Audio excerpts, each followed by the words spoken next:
पेंग्विनची बातमी। गेल्या जुलै महिन्यामध्ये मुंबईतल्या जिजामाता उद्यानामध्ये दाखल झालेले पेंग्विन लवकरच सर्वसामान्यांना आता पाहायला मिळणार आहेत।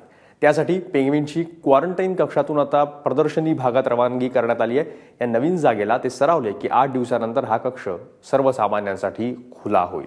त्यामुळे आता 7 महिन्यानंतर का होईना मुंबईकरांनी पेंग्विनना पाहण्याची प्रतीक्षा संपेल।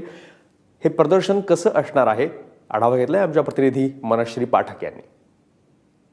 मुंबईच्या राणीबागेमध्ये जे पेंग्विन आणण्यात आले होते त्यांना आता प्रदर्शनीय स्थळी हलवण्यात आलेलं आहे। एक्झिबिट एरियामध्ये हलवण्यात आलाय।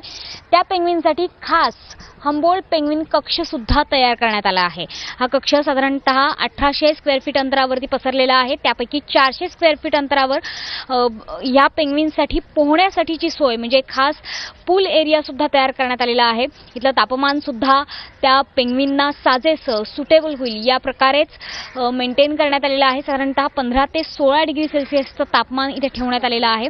मात्र या पेंग्विन कक्षामध्ये जाऊन मुंबईकरांना पेंग्विन दर्शन कधी होणार हा प्रश्न मात्र अजूनही अनुत्तरित आहे। कदाचित अजून किमान 7 ते 8 दिवस लागतील या पेंग्विनना इथे पूर्णतः सामावून घेण्यासाठी। त्यासोबतच या पेंग्विन कक्षाची पूर्णतः तयारी होण्यासाठी या पेंग्विनचं या 7 ते 8 दिवसात निरीक्षण केलं जाईल आणि निरीक्षणानंतरच हे पेंग्विन मुंबईकरांसाठी खुले केले जातील, त्यांच्या दर्शनासाठी खुले केले जातील। त्याच्यामुळे किमान अजून 7 ते 8 दिवस आहे।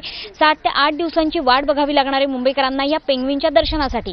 मध्यंतरीच्या काळात पेंग्विन हे दर्शनासाठी लवकरात लवकर खुले करावेत, या कक्षाचं उद्घाटन व्हावं असे प्रयत्न देखील होताना दिसले।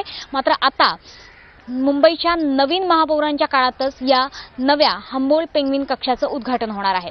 कॅमेरामन नारायण सह मनश्री पाठक, एबीपी माझा, मुंबई।